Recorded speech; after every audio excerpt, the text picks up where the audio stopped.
Hello all you channel mammals. Are you ready for another adventure? Today I don't have a pretty dress to show you. I'm so sorry. I've run out of pretty dresses up here. So I'm just going to show you pretty things. Alright, well, here's one of my favorite lavatories. It's right here in the back shed. Now, come closer. Okay, this is what I want to show you. Look at this. We painted this to look exactly like the back shed. When we lived here, there was a bed out here. It was one of the best places to sleep on in here, because you could look out at the fields when you woke up in the morning and all the flowers were drying off the wires, and it was just like being outside. And there was a wood stove here with a little kettle and a beautiful little rocking chair. So that was what it was like. And then, see, we have like the checks on the toilet seat. And then this little basin that we made, and it was just, oh, this is one of my favorite ceilings.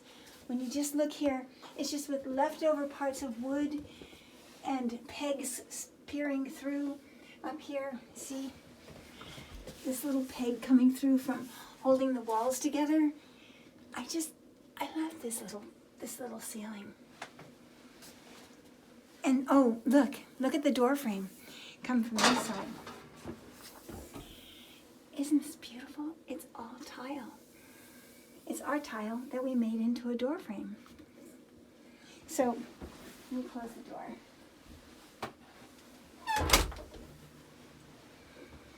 Isn't that beautiful? And then all the peeling wood. This is about what the house looked like when we first moved here. Just like this, the outside of the house. Peeling right down to the wood. And we didn't do anything to this. We just left it the way it was. And then we built these stones and this floor and this step. And we built this floor. If you come out, you'll see when we were working a lot here and doing a lot of building here, we just saved all of our 2x4s, the leftover parts of 2x4s, and cut them up into little sections and pushed them down into just laid them like this right on the floor. So do you know that they've been here for about 50 years and they have never worn down? We've done all kinds of work here. It moves around because of shrinkage. The wood, shrinks, and it shrinks even more in the summertime. But I think we could shove it, and it would. You could add in some more blocks. But look how pretty it looks at a distance. You see, looking across over there. And we used the wood just like we did in other parts of the house. You see, beyond here were 2 more sheds. This is the first shed, and then there were 2 more sheds. And that framed section, that's the outside of the house. That's what the outside of the house looked like. Clapboards, just like that, and that door, worn just like it is. And then this shed was built on, and that was the kitchen window in the dining room. And then this was, then out beyond here, let me explain it, were 2 more sheds, and they were falling down. And so we just had to try to take them down because it was too far to fix them. But all the paving stones that we used in the library, those beautiful stones on the floor, were all from these sheds. And there was an outhouse in the last shed, and it was a board like this. We used to have the board. I don't know where it is now. We used to keep it around, but it was 5 holes, all sanded smooth, so they weren't rough, but there were 5 holes, different sizes of holes in this board for the different sizes of bottoms in the family. So they could use whichever hole fit them the best for their outhouse visits. So that was really a fun thing.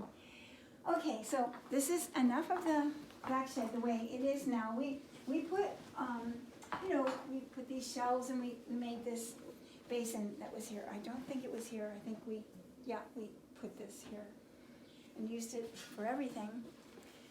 Okay, let's carry on. Let's go see what else there is to see. This was a weed tree. It still is a weed tree, but look how big it got. It was a weed that was just growing in the ground. Hi, Zeno. Hi. Oh, good boy. Come on in. So this used to be my studio. Before that, as I said, it was the machine shop where they repaired tractors and kept parts of things. And we did all of this beautiful tongue and groove. It's called bead board. We covered the whole thing. But whilst it was my studio, it wasn't nearly this pretty. We made these tiles at the studio and made this floor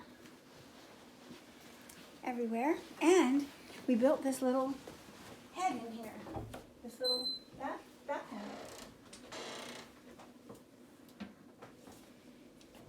See?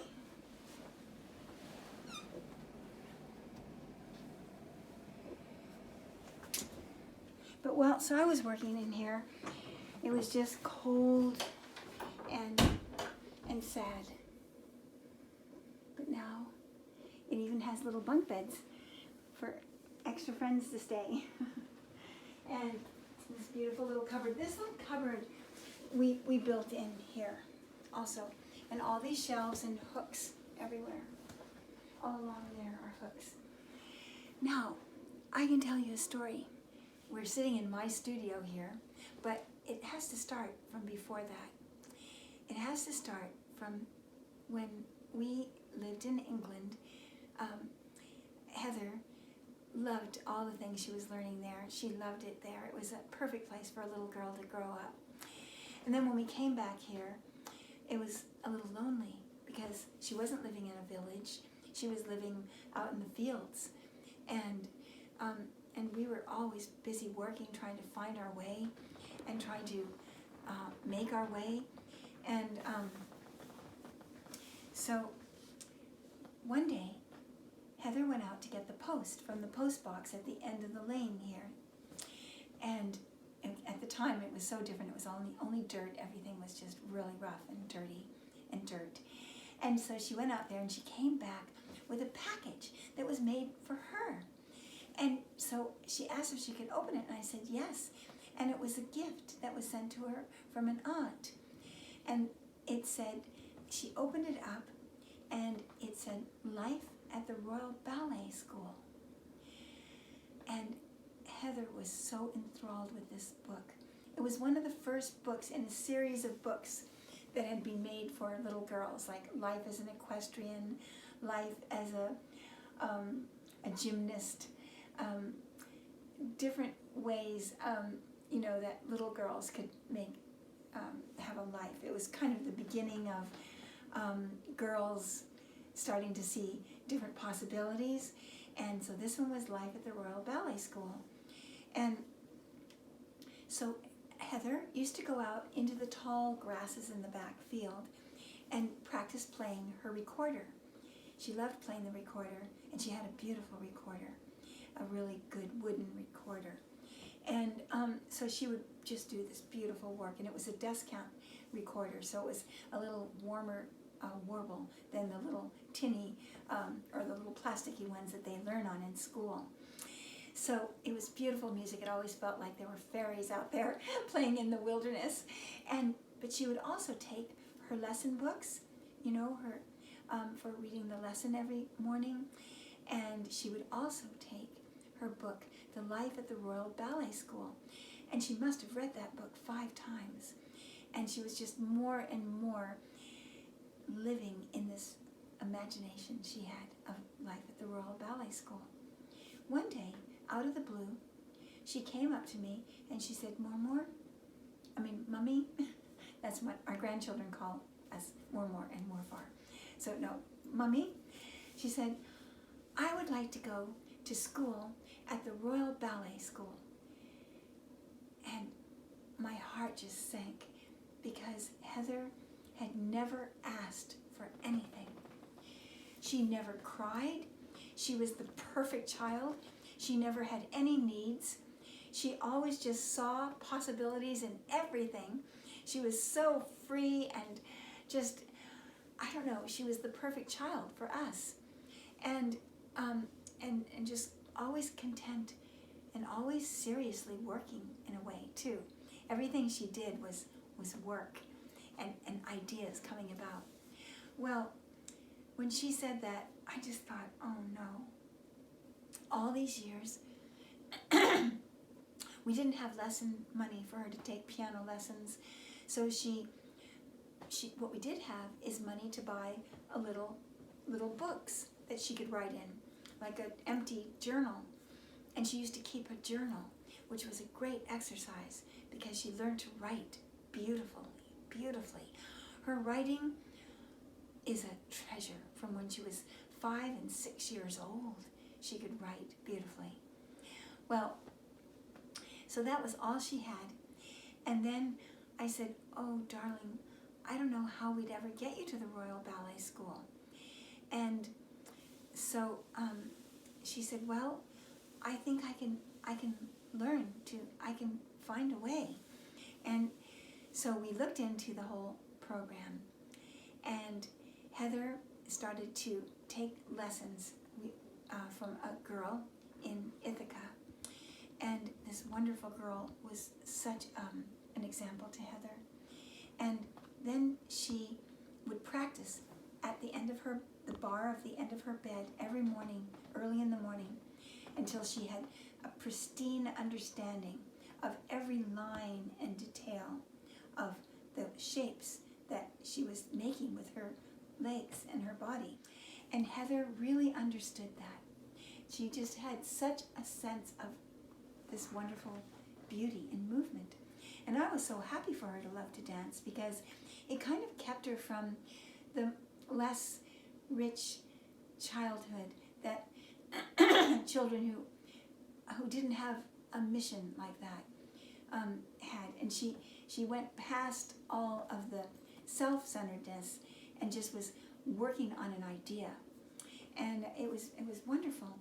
But so we were able to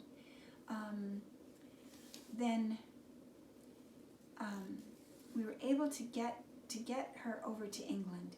We went, I know, just about that time, the Queen knighted a man who was,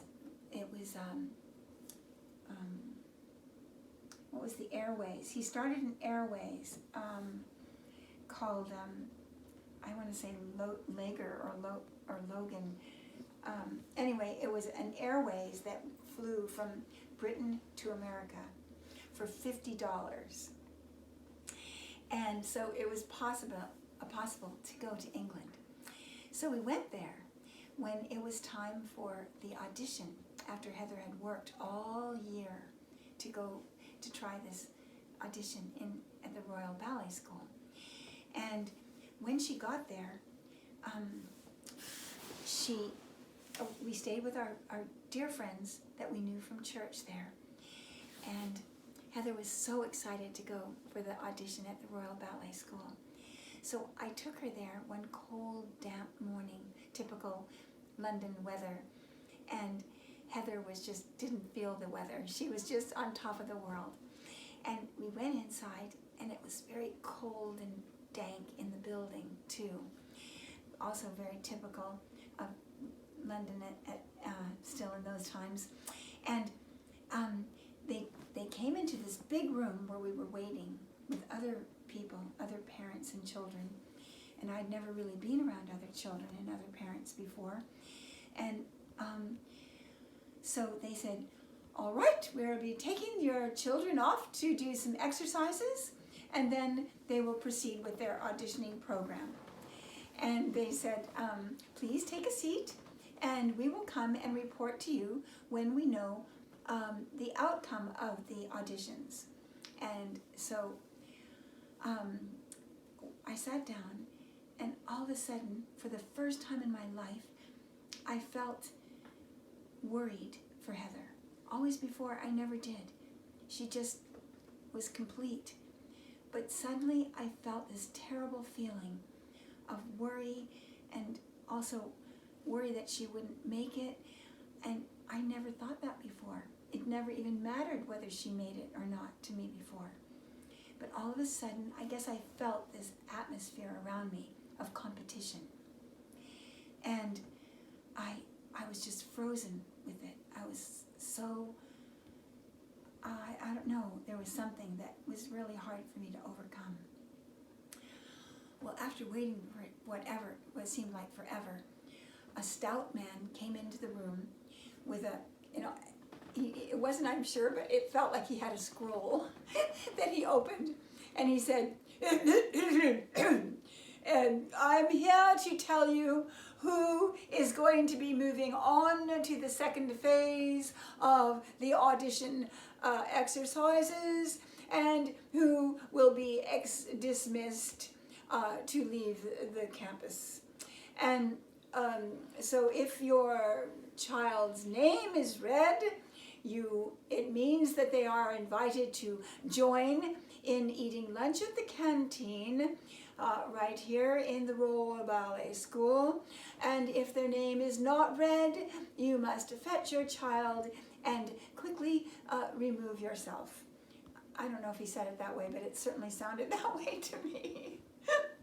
And so, but anyway, of course I still expected her to be staying for the second phase. I didn't even know there was a second phase, but it was an expectation that was more of almost felt like it was, but it wasn't deep and it wasn't sure. So he proceeded to read the names. He went through the A's and the B's and the C's. He went through the D's and the E's.